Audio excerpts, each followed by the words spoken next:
دیگیش میخیزه ملاست، یک ملاسته و مردم میگه او مردم مذاهب حق است. صحابه یکی از دیگه خود تقلید کرده بود. خیلی خوب. چی کرده بود باز؟ خصوصا حنفی های ما چی میگن؟ این فقه حنفی که هست نه، بنیاد یزیر عبدالله ابن مسعود رضی الله عنه گذاشته کاری ده او باز بعد از او قوت داده او را کی؟ بگه ابراهیم نخعی. باز بعد از علقمه او را دیگه آبیاری کرده، پس از او قوت داده او را ابراهیم نخعی. پس از او بازی را بگه دیگه ده ثمر رسانده ابو حنیفه، درو میرویشه ابو یوسف و محمد یا کرده. خیلی خوب. وقتی که تخم ابن مسعود رضی الله عنه گذاشته، چرا تقلید از ابن مسعود رضی الله عنه نمیکنی؟ ده موارد برات پیدا کردم که ابن مسعود رضی الله عنه یک قول دارد تو خلافش هستی. چرا؟ حالی تخمش خوب کاشته بعد از همون تقلید بکنی، گپ یا مزوره بپذیری. علقمه و نخعی و ابو حنیفه رحمت الله علیهما بمانی. اول کس که کاشته پشت اول بده. دیگاری شام همینطور گپا را گفته بره. قرآن بر ما درس میده. آن چیزی را که الله از ما مطالبه داره امروز مسلمان ها خلاف از روان است. مسلمان ها دیگه طرف میگه الله میگه اسلام دین امن و صلح است، دایی کلگی شامل شوه، بیرون نمانه. یک مانا سلم صلح. یا ایها الذین آمنو، کسایی که ایمان آورده، ادخلوا فی السلم داخل شوی در اسلام.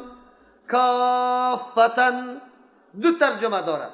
کافتن در کل اسلام داخل شوی، ایتو نشوه که بعضی احکامی که مطابق مصلحتی تان است او را به سر و چشم میپذیری. بالکل اعلانایش هم پخش میکنی، در جای نوشتم میکنی. همونطور است یا نه؟ ولا تلقوا بایدیکم الی التهلکه را در جای نوشتم میکنی، در تلویزیون هم نشر میکنی. خو انما الخمر والمیسر والازلام والانصاب والازلام رجس من عمل الشیطان فاجتنبوه رم نوشته کنین. در اسلام مکمل داخل شوی. تو نیست اما آیتی که مطابق مصلحتی تصویر تبلیغ کو، دعوت کو، پشتر چاپ کو، اخبار بده و مجله را نصب کو در جای. خو لیکن آن چیزی که مصلحتت نیست تو را در یک جای نمیگی. و قرن فی بیوتکن، شما ازنا در خانه هایتان جابجا شده. ولا تبرجن تبرج الجاهلیت الاولی، خدا ظاهر نکنی با مثل جاهلیت اولی وارد. کدام جای دیدی آیتا؟ یا آیتا کسی هم نمیبینه. الله از ما مطالبه میکنه. این در کلگی متعلق است، پیش تشریح براتون کرده بودم که ما خودی ما در زندگی فردی مکمل احکام اسلام عملی کردیم یا نه؟ کردیم. امروز عملی میکنم. این سنت است. قطعی مردم در کلا به کلام نماز میخونه، قطعی جنگ به جاغ هستم یا نه؟ خو روزی که توی بچیم برسه باز فیروزی قندوزی را میاری. بازی چی دین نیسته. تا دین روز سری کلا قطعی بچه جنگ میکردی که نماز چرا به کلا میخونی. امروز حرام مرتکب نیستی. بیایی که قطعی الله مخادعه نکنیم. اگر واقعا مسلمان هستیم در کل زندگی خود مسلمان، در هر زمان در هر مکان مسلمان باشیم، کل احکام الله را بپذیریم. یک ترجمه است. دوم ترجمه اینا به خاطر میگه بعضی یهود اسلام آورده بودن اما تعظیم روز شنبه را در نظر میگرفتن. از او خاطر میفرماید ایها الذین آمنو، کسایی که ایمان آورده افغانی ها، ادخلوا فی السلم داخل شوید در اسلام. کافتا به طور مکمل. رعایت های دینی ها با وجدادتان در نظر نگیری که خیر است در اسلام هم داخل هستیم، لیکن عنعنه پدرای خودم از بین نمیبریم. کدام عنعنه است؟ نوروز عنعنه پدرای ماست، او را انجام میدیم. نه، تو مسلمان شدی به اسلام تسلیم شو. امروز ملت ایران مکمل چیزی از دین زردشتیت هم در نظر میگیره، لحاظش میکنه. الله میگه نه، مکمل در دین داخل شد. مکمل. پیغمبر که در مدینه رفت، اهل مدینه 2 روزه امی روزی نوروز 2 روز اول میزانه جشن میگرفت یا نمیگرفت؟ میگرفت. پیغمبر گفت قد ابدلکم الله بهما خیرا منهما. الله عوض داد در مقابل 2 روز دیگه که بهتر از 2 روز از بین رفت. تو نکرد که برو یک گانه پدرای ما بود همینطور باقی بمانه. در اسلام مکمل داخل شدن بکار است. یک. دوم ترجمه یا ایها الذین آمنو، کسایی که ایمان آورده، ادخلوا فی السلم داخل شوید در اسلام، در دین اسلام. کافتا همگیتان، یک قشر یک قوم، بیرون باقی نمانه. چرا؟ اسلام نظام جامع و ضابطه مکمل حیات و زندگی برای کلیتان است. هیچ چیزی که شما ضرورت داره تو نیست که اسلام را بیان نکرده باشه. در تمام جوانب زندگیتان اگر معاشرت است، اگر حکومت است، اقتصاد است، اگر سیاست است، کلش در اسلام داخل شوه. لحاظای نظام های دیگر را نکنه و کلیتان داخل شوه، یکیتان بیرون نبره. این دعوت به سوی وحدت است. یک پارچگی کیست؟ امت. شما یک امت باشه. لیکن ما چی کردیم؟ ولا تتبعوا خطوات الشیطان. اشاره میکنه که دو راست، یک راه اسلام است، اما راه های شیطان خیلی زیاد است. رقم پیغمبر علیه السلام آمد خط کشید، مستقیم گفت به صحابه اینی خطی این اسلام است. بعد از او از این خط و طرف خطای متنوع کشید. بعد از او گفت که راه های گمراهی است. در هر راه شیطان نشسته و شما را چی میکنه؟ دعوت میده. خو یادتان باشه که خط مستقیم اعلان نکنی. خط مستقیم اسلام است، در اسلام روان شه. تابعداری نکنی از قدم های شیطان. انه لکم عدو مبین. یقینا این شیطان دشمن آشکارا برایتان است. فان زللتم، اگر شما لغزیدید، من بعد ما جاءتکم البینات، پس از اینکه آمد براتان دلایل واضح از حقانیت دین اسلام، دلایل واضح به این خاطر که اگر از اسلام برایم گناه چی تباه و برباد میشیم. بعد از این شما پس از اینکه دلایل واضح حقانیت اسلام براتان واضح میشه، بازم اسلام نمیپذیری. فاعلموا، بدانی ان الله، که یقینا الله تبارک و تعالی عزیزون زبردست ذات است، هر اراده را که الله بخواه انجام میده. حکیم، حکمت والاست، هیچ حکم خدا خلاف مصلحت روان نمیکنه. حتما او راز و مصلحت خیلی زیاد است. پس کدام امر که الله براتان اختیار کرده او خیلی قابل اتباع است و از او پیروی باید شود. اسلام دین مقرر کرده، پس پشت دموکراسی لعنتی امروز نگرده. الله براتان قانون وضع کرده، همین قانون زندگیتان است. هل ینظرون الا یاتیهم الله، یا هل ینظرون، یا انتظار نداره مگر انتظار ازیر داره. دلایل خوی نمی بود، با تجربه ثابت شد که اسلام دینی مستحکم است و دینی است که یقینا همه نیازهای بشریت جواب داده میتونه.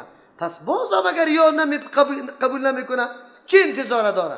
انتظار نداره الا مگر انتظار ازیر داره ایاتیهم الله، که بیای الله تبارک و تعالی فی ظلل، مع ظلل، امرای سایبان ها، در بین سایبان ها نه، امرای سایبان ها، من الغمام، در سایبان هایی که از چی است؟ ابرهاست. و الملائکه بیا، ملائک. و قضی الامر، به انجام رسانیده شود سخن. و الی الله ترجع الامور، خاص به سوی الله باز گردانیده میشه تمام امور. این مردم دیگه چه انتظار داره؟ دلایل نمی، واقعیت های نمی، همه گپا برش واضح شده. چرا اسلام ما نمیپذیره؟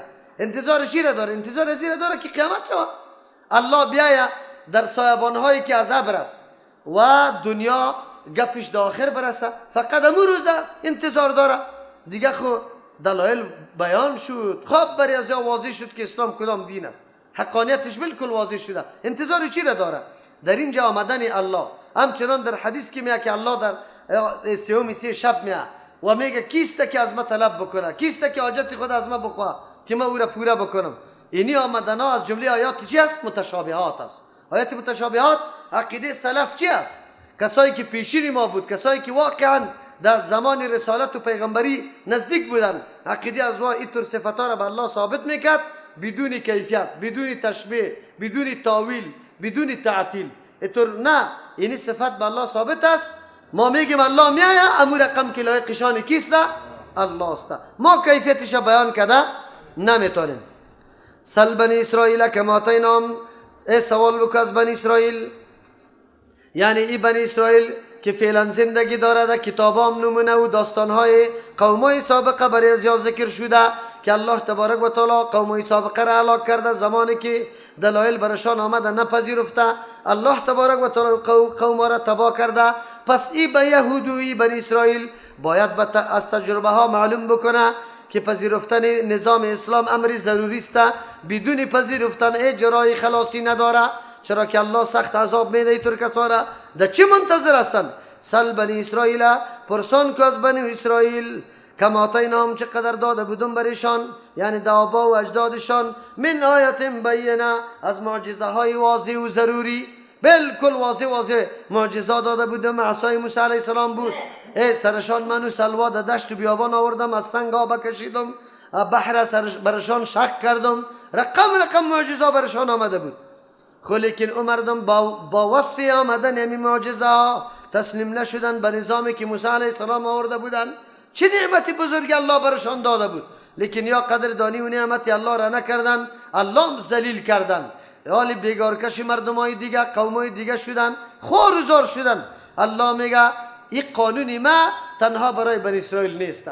هر کسی که اینمی قسم میکنه نعمت الله را ناشکری میکنه، خصوصا بزرگترین نعمت که اسلام است، پیغمبر آمدنش نعمت بزرگ، نظامی که آورده این نعمت بزرگ است. حالی در تو را میگم دیوال تو بشنو، ما امت پیغمبر علیه السلام الله خطاب قرار میده کسایی که اگر نعمت الله را تغییر دادی سرش عمل نکردی، بفهمی که به سرنوشت بنی اسرائیل تو مبتلا میشی. با تاسف که امین معامله قطما فعلا شده. نعمت الله که قرآن و حدیث بود ایره در پشت سر انداختیم. آل دیگه آرای مذهب برای ما وحی آسمانی گشته، از او دفاع میکنیم، یکی دیگر را بد میگیم و او را از دین خارج میدانیم، لعن و طعن برش میگیم. از او خاطر الله ما را ذلیل کرده، محتاج و ما زیر فرمانی با دارای شرق و غرب شدیم. خیر و خلاص این وعده الله است. الله قانون مانده. چی رقم قانون مانده؟ و من یبدل نعمت الله، کسی که تغییر میده نعمت الله را، یعنی الله ایمان اسلام نظام برش روان میکنه برای سرفرازی از او که عمل سر از او بکنه، سرفراز شوه، کامیاب شوه. لیکن این مردم همون نظام میگیره، او را سرش عمل نمیکنه، پشتی قانون دموکراسی لعنتی گشته رایسته، او را میاره در وطن خود حاکمیت برش میده، مردم از او دفاع میکنه. چی میگه تفسیر گرای ما؟ دموکراسی لکدار نشوه. چی هست که لکدار شوه؟ او آرا و نظریات 4 تن که خواهشات نفسانی، از خواهشات نفسانیشون بعضی مواد جور کرده، او را تو میگی قانون الله را گذاشتی، قرآن هیچ دقیقش نیستی، حدیث پیغمبر خو فراموش کلگی شده، حالی نعمت الله را تبدیل میکنی. من بعد ما جاءته، پس از اینکه برش آمده، فإن الله شدید العقاب، یقینا الله سخت عذاب دهنده است بندگان خدا در صورتی که قانون الله را، نعمت الله را شکر گزاری نکنه، حتما در عذاب مبتلا میکنه. ما در عذاب مبتلا هستیم. وطن اسلامی ما زیر فرمان کفر باشه، الا قطار تیر میشه، زن ولادت میبری قرار انتظار است، در آها ولادت میکنه در سرحد نمیرسه. چرا؟ بگوی قطار تیر میشه. قطاری کی؟ برای چی تیر میشه؟ او مسلمانی با غیرت، آیا وطن تو دفاع کرده نمیتونی؟ دنیای کفر بیا وطن تو رو نگاه بکنه؟ کلا. چرا این مردمی تور شدن که قرآن و حدیث مانده در طرف دیگه میروه؟ علت و انگیزی زیر بیان میکنه. زین للذین کفروا الحیات الدنیا، مزین کرده شده برای کسانی که کافر هستند زندگی دنیا برشان خیلی اهمیت داره. از همون خاطر مردمان اعوذ بالله تاخت و تاز میکنه، مسلمانان را توهین و تحقیر میکنه. چی رقم؟ و یسخرون، مسخره میکنه، من الذین آمنوا، بالای مؤمنا. امیالم یک تعداد مردم مادیات پرست، شما که در ترجمه میای چی میکنه؟ ریشخند میزنه، میگه مردم بیکار هستی. تبلیغی ها را مردم بیکار میگه؟ نمیگه، بیکار هستن، گشته رایسته. نمیفهمه که در یک رفتن 3 روزی از تو یک دفعه برو، باز بعد از که چقدر تغییر در وجود خودت پیدا میشه، اونجا باز برات معلوم میشه. ما تبلیغی ها را مکمل رد نمیکنیم. خب بعضی اموری که یقینا در اسلام قد امرش تضاد است، او را بیان میکنیم، اما عمل کردی از یا رفتنی از یا این گپی خوب است. تو 3 روز برو، باز برات معلوم میشه که در دنیا چی گپ است، اسلام کدام دین است و چه قسم آمده، اونجا برات واضح میشه. حالا مردم هست کسایی که در دین چنگ میزنه، مردم سرش ریشخند میزنه. و یسخرون من الذین آمنوا، چرا؟ یاد مادیات و دنیای خود مست هستند. مالدارا همینطور میکنه، مردمای دیندار مورد مسخره قرار میده. والذین اتقوا، الله میگه خوی مردم نمیفهمه. امروز کشوفش دنیا، بلدنگوی تو بالا خوب داری، سری مسلمان ها ریشخند هم میزنی. روزی فرا میرسه که همین مردم مومن که در مسجد میرفت، کالای غریبانه داشت، کشوفش، تکبر، غرور، این گپا را نداشت، اونجا باز میبینی که در کدام محل و در مرتبه قرار داره.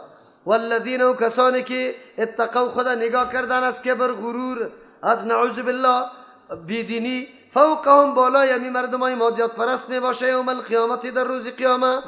والله یرزق مادیات دنیا قابل افتخار نیسته او این سبب نمیشه که دیگران را تحقیر و توهین کنی. خیر است که حالی تو موتر لکس داری، حالی طور نکو که قدر بدوانی که خاکباد کنه به مردم، در دندی آب بزنی که به مردم آب با چی شوه.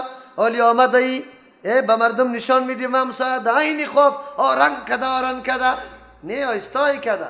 اگر کسی قدر رعایت را یاد داشته باشه میفهمه که 11 بجه است همسایه خواب کرده قرار خودش تا میشه موبایل و تاله درونی اتاق میزنه چیستا زنگ پچک میکنه به خاطر که اذیت به همسایه نشوه. اوی که میای آرنگا میکنه که 20 همسایه خبر شوه که فلانی خان موتر داره. الله چی میگه؟ والله یرزق من یشاء، الله روزی میده به کسی که الله بخواه. الله که میخواه بر کس روزی میده، کسی را زیاد میده کسی را کم.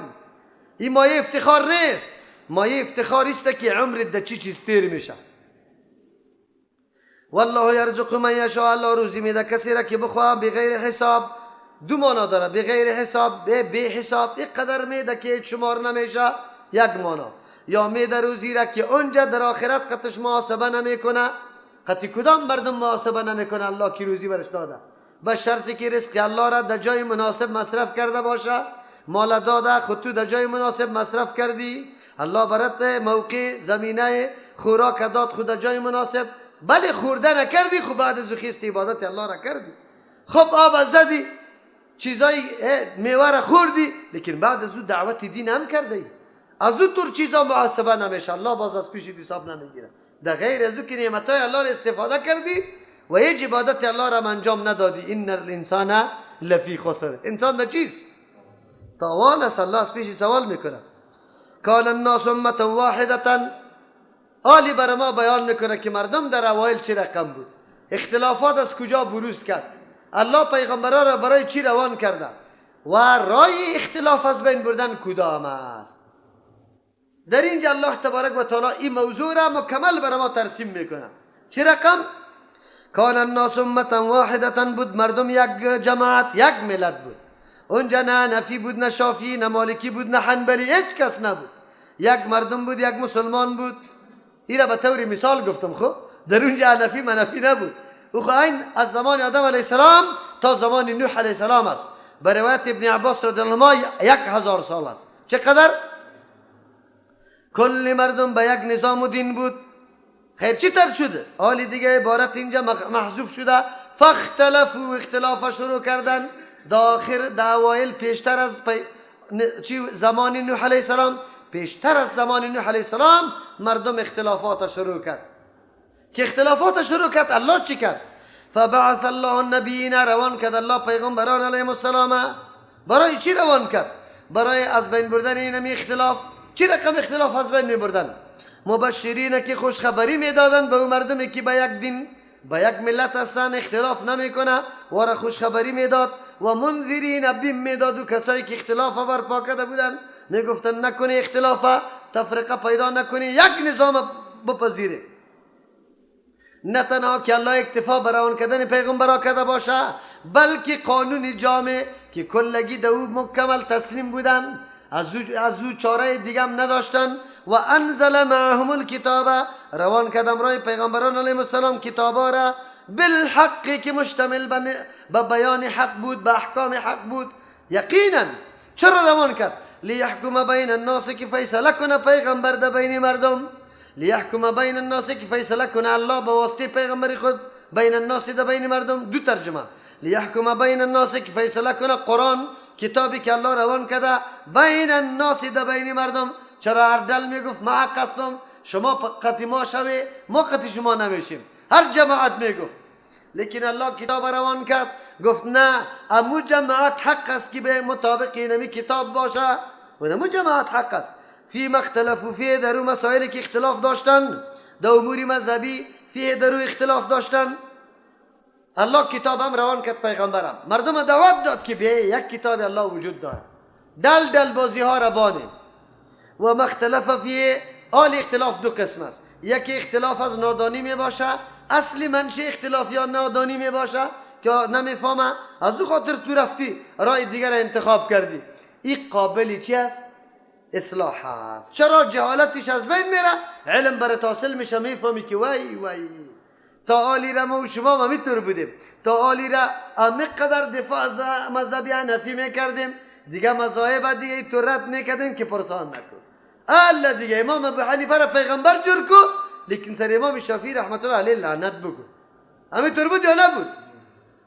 این طوری که ناشی از جهل نادانی باشه، این جرمش اسلام میشه. خب یک اختلافی است که خوب میدانی که حق است، خب حسد میکنی، تعصب میکنی، قومیداری میکنی، قوم پرستی میکنی، مذهب پرستی میکنی، تعصب مذهبی میکنی، خب میدانی که همون گپ حق است. و ملاها قسم بدی، بگو شما را به الله قسم، شما را به الله قسم، با انصاف بگویی ولی بی انصاف نگویی. این حدیث قوی است یا این حدیث قوی است که جواب برات بیاید. خب با انصاف بگو، تعصب نکنه، همینطور برش بگو تو را به الله قسم. آمین بالجهر خیلی قوی حدیثا داره یا آمین بخفیه. با انصاف بگو تو را به الله قسم. رفع الیدین حدیثای قوی داره و زیاد است یا نه که ترک رفع الیدین. خب گپ ده انصاف باشه که جواب چی رقم جواب بر آدم حاصل میشه. خیر وقتی که خدا میفهمی که اینی حق است، اینی حدیثای زیاد داره، چطور بازم امور محکم گرفتی؟ در کل عمر یک دفعه سری حدیثی مخالف عمل نمیکنی. معلوم شد که تو کدام را محکم گرفتی؟ بنابر تعصب طرفداری میکنی. اگر طرفداری نباشه حقایق بالکل واضح است. قرآن میگه و مختلف فی اختلاف نکردند الا الذین، مگر او کسانی اختلاف کردن او تو که برشان کتاب داده شده بود. یعنی طور چیزی موجود بود که اختلاف از بین ببره، لیکن باز هم امی مردم اختلاف کردن.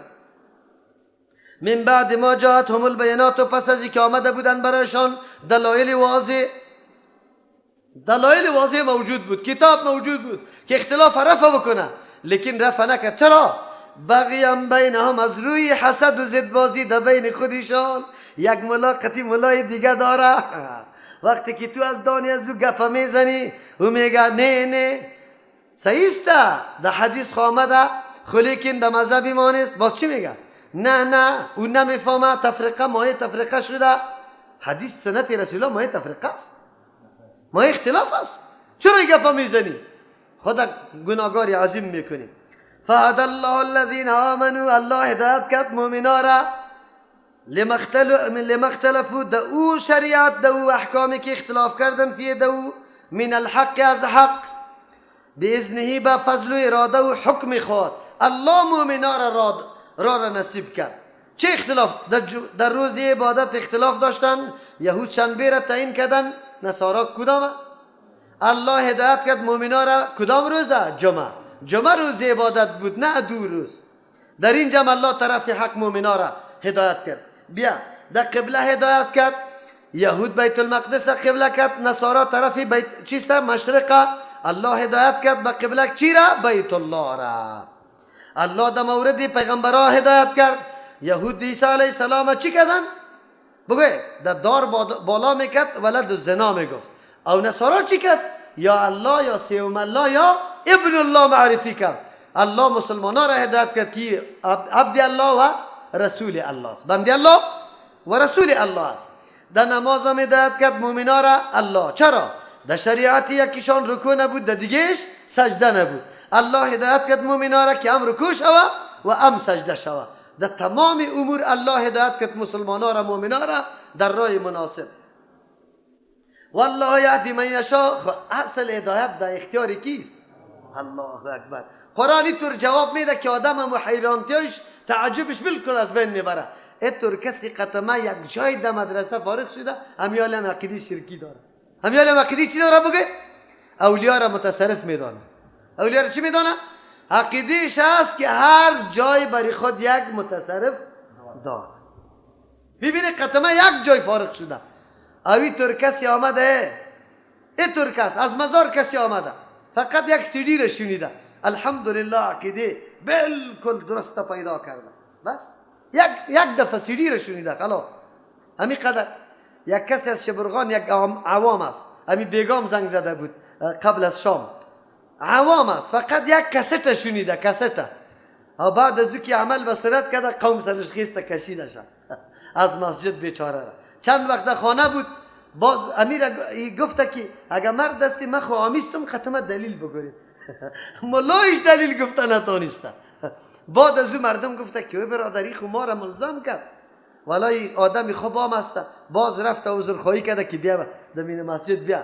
برای من زنگ زد گفت شیرینیم سرت کالی میرم آمینم بجهر است رفلیدینم است او در بین قوم آلی کم کم جوانای دیگر هم دعوت دادیم. خودش آمیست. برای من میگه که مولی صاحب چی وقت باشه که کابل بیام یک دفعه ببینم تا. من گفتم من چی ببینم، شنیدن خوب است برای نبین مرا. آلی هدایت در پیش کیست؟ الله. والله یهدی من یشاء. الله هدایت میکنه کسی را که بخواه الی صراط مستقیم، برای مستقیم هر کسی هدایت نمیشه، الله میخواه. آیت برای ما واضح کرد تا زمان نوح علیه السلام، نزدیک زمان نوح علیه السلام کل ملت یک رقم بود. در روایت ابن عباس رضی الله عنه کل ملت که ابن کثیر را ترجیح داده کلگی مسلمان بود. پسان اختلافات چی شد؟ اختلاف کی پیدا میشه؟ از شما سوال میکنم اختلاف کی پیدا میشه؟ تا وقتی که پابندی وحی میشه اختلاف است. یک وحی است، معلوم است، محفوظ است، کلگی سرش عمل میکنه. کی اختلاف پیدا میشه؟ که بدعت ها ایجاد شود، آرا و نظریات کی ایجاد میشه؟ که محبت مردم قطع یک عالم خیلی زیاد شود. آلی امو عالم یک چیز بدعت قطع دین چی میکنه؟ یک جای میکنه. امی دلی که امی عالم دوست داره بس دیگه میگه نمی عالمی ما بود بزرگ عالم بود و این کار او کرده ما ترک کردنی دیگه عالم همینطور، دیگه عالم همینطور، دیگه عالم. آلی نظریات متنوع میشه یا یکی میشه؟ متنوع میشه. مذاهب ما در اوایل طور نبود، در اموری که منسوس بود نس آمده بود هیچ نوع اختلاف نبود. تنها اختلاف در اموری چی بود بگه که نس نآمده بود. این مسائل اصولی بود یا فرعی؟ درسی که درس دین